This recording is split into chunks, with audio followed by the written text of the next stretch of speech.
Hi, my name is Shauna Bauman, and I'm a Family Academic Support Liaison here at Texas Virtual Academy. Welcome to our school. Today we're going to take just a few minutes to talk about creating a schedule. The first question people ask is, do I really need one? And as a learning coach of over 14 years and a mentor for high school students, I will tell you, yes, you really do need a schedule. Now, it may not have to be mapped down to the minute every day for everyone. It depends on the person and on the busyness of your family's lives, but you do need some sort of a plan in place. The one thing I can promise you is that every single day there will be at least 3 good reasons not to do school. And that can be a recipe for disaster for your child's education, so we certainly want to avoid that. So yes, you really do need a schedule, but understand that it can look very different from one family to another, and even within a family from one student to another. Outside of reading K-Mail, I would argue that a realistic schedule is probably the single most important thing that you can do to help your child succeed at Texas Virtual Academy, because it helps everyone involved understand their role, and it helps them to sit down and make sure that they make time to complete those tasks that are involved in their role, whether it's a student or learning coach, and that leads to less stress and more peace, which is a win-win. The other thing to remember about these schedules is that it needs to be adaptable. Things will happen, sometimes someone gets sick, or maybe your student hits a course section that's particularly maybe easier for them, and then maybe you need to take some of the time that maybe was being spent on math, maybe a little less time is needed during that unit, and more time is needed over in composition. So you want to remember that this schedule, you're not locked down into it, right? So be open to adjusting it here and there as needed. It's a living document. It's there to help you.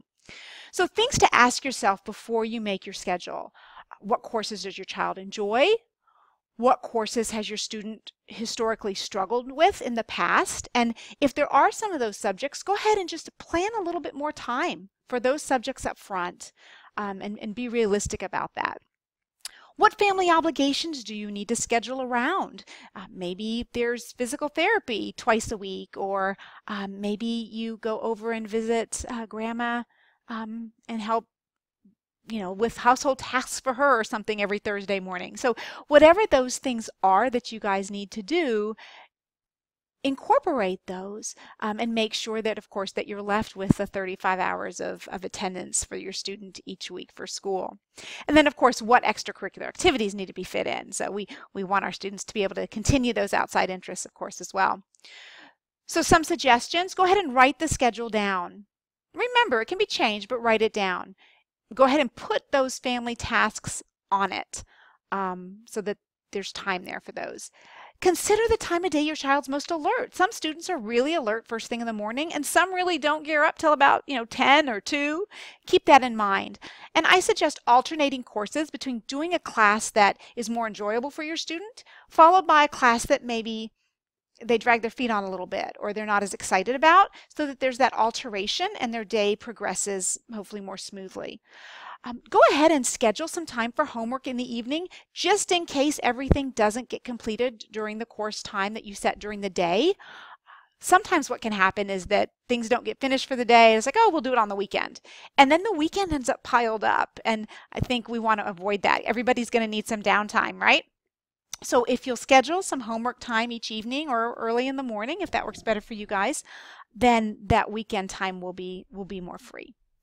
And then, of course, please make sure that you schedule your own time as a learning coach to read your K-Mail, look at the assignments your student has completed in the course of the day and give feedback on those, log attendance, and plan for the next day.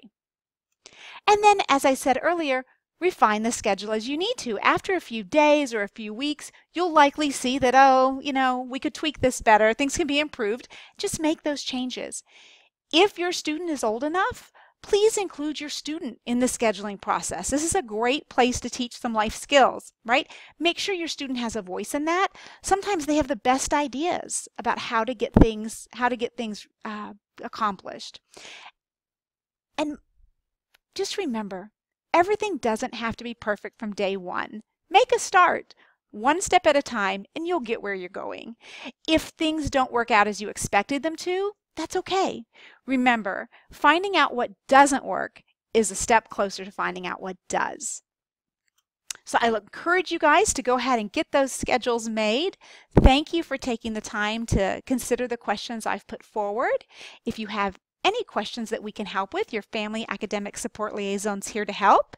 And we look forward to a great year at TXVA, and we're glad you're here.